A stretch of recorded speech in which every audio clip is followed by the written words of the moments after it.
ये पहला चुनाव है जो विकसित आंध्र प्रदेश, विकसित भारत के विश्वास पर लड़ा जा रहा है। आज भारत दुनिया की 5th लार्जेस्ट इकोनॉमी है।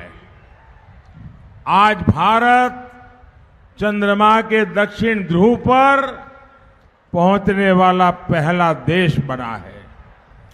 आज पूरी दुनिया में भारत का सम्मान बढ़ा है। ये गौरव हर भारतवासी का सीना गर्व से चौड़ा कर रहा है। हमारे आंध्र प्रदेश से तो बड़ी संख्या में प्रवासी भारतीय बाहर रहते हैं। अब वहां उनकी भी पहचान एक प्रकार से सम्मान से भरी हुई हो रही है। అభివృద్ధి చెందిన ఆంధ్రప్రదేశ్, అభివృద్ధి చెందిన భారత్ అనే విశ్వాసం పైన పోటీ జరుగుతున్న మొట్టమొదటి ఎన్నిక ఇది. ఈరోజు భారత్ ప్రపంచంలోనే 5వ అతిపెద్ద ఆర్థిక శక్తిగా ఆవిర్భవించింది. ఈరోజు చంద్రమండలం దక్షిణ ధ్రువంపై మొట్టమొదటిసారి చేరిన దేశంగా భారతదేశం అవతరించింది. ఈరోజు మొత్తం ప్రపంచంలోనే భారతదేశం యొక్క గౌరవం పెరుగుతుంది. ఈ గౌరవం ప్రతి భారతీయుడు ఛాతీ గర్వంతో ఉప్పొంగేలా చేస్తుంది. మన ఆంధ్రప్రదేశ్ నుండి అనేక మంది ప్రవాస భారతీయులు అధిక సంఖ్యలో బయట నివసిస్తున్నారు. ఇప్పుడు అక్కడ వాళ్ళకి గుర్తింపు గౌరవం దక్కుతుంది.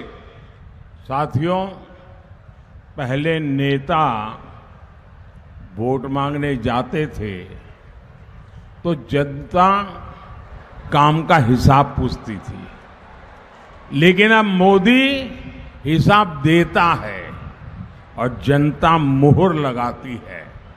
यहां अनकापल्ली से आनंदपुरम तक 6 लेन का हाईवे बना है। रायपुर विशाखापट्टनम एक्सप्रेसवे का निर्माण हो रहा है। 2014 तक आंध्र प्रदेश में 4000 किलोमीटर नेशनल हाईवे थे। आज करीब करीब 9000 किलोमीटर हाईवेज आंध्र प्रदेश में है।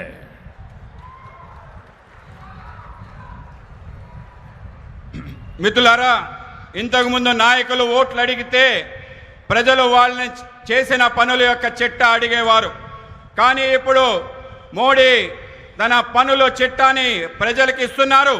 ప్రజలందరూ కూడా దాన్ని ఆమోదిస్తున్నారు. ఇక్కడ అనకాపల్లి నుండి అనంతపురం వరకు 6 రోడ్ల జాతీయ రహదారి నిర్మించాం.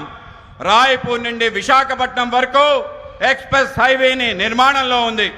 అలాగే కలకత్తా నుంచి చెన్నై ఎక్స్ప్రెస్ హైవే ఈ యొక్క ప్రాంతం నుంచి వెళ్తుంది. 2014 వరకు ఆంధ్రప్రదేశ్లో కేవలం 4000 కిలోమీటర్ల జాతీయ రహదారి ఉండేది. ఇవాళ 8000 కిలోమీటర్ల జాతీయ రహదారి ఆంధ్రప్రదేశ్లో ఉంది. ఆ విధంగా మారిందని మీకు తెలియజేస్తున్నాను. साथियों, केंद्र की एनडीए सरकार आंध्र प्रदेश के युवाओं के लिए काम कर रही है। यहां IIITDM Kurnool, IIT Tirupati, Eicher Tirupati जैसे संस्थान बन गए हैं। विशाखापट्टनम में IIM की स्थापना हुई है। यहां युवाओं के लिए पेट्रोलियम यूनिवर्सिटी खोली गई है।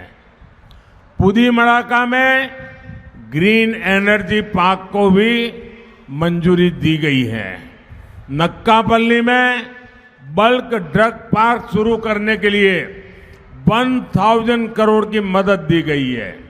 इससे यहां निवेश बढ़ेगा और फार्मा सेक्टर में रोजगार पैदा होगा। మిత్రులారా, కేంద్రంలో ఉన్న ఎన్డీఏ ప్రభుత్వం ఆంధ్రప్రదేశ్ యువత కోసం పనిచేస్తుంది.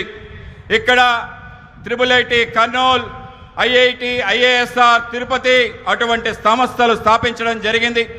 విశాఖపట్నంలో IIM స్థాపించబడింది. ఇక్కడ యువకుల కోసం పెట్రోలియం విశ్వవిద్యాలయం ప్రారంభించబడింది. పూడిమడకలో గ్రీన్ ఎనర్జీ పార్క్ ఆమోదించబడింది. నెక్కపల్లిలో బల్క్ డ్రగ్ పార్క్ ప్రారంభించేందుకు 1000 కోట్ల సాయం అందించడమైంది.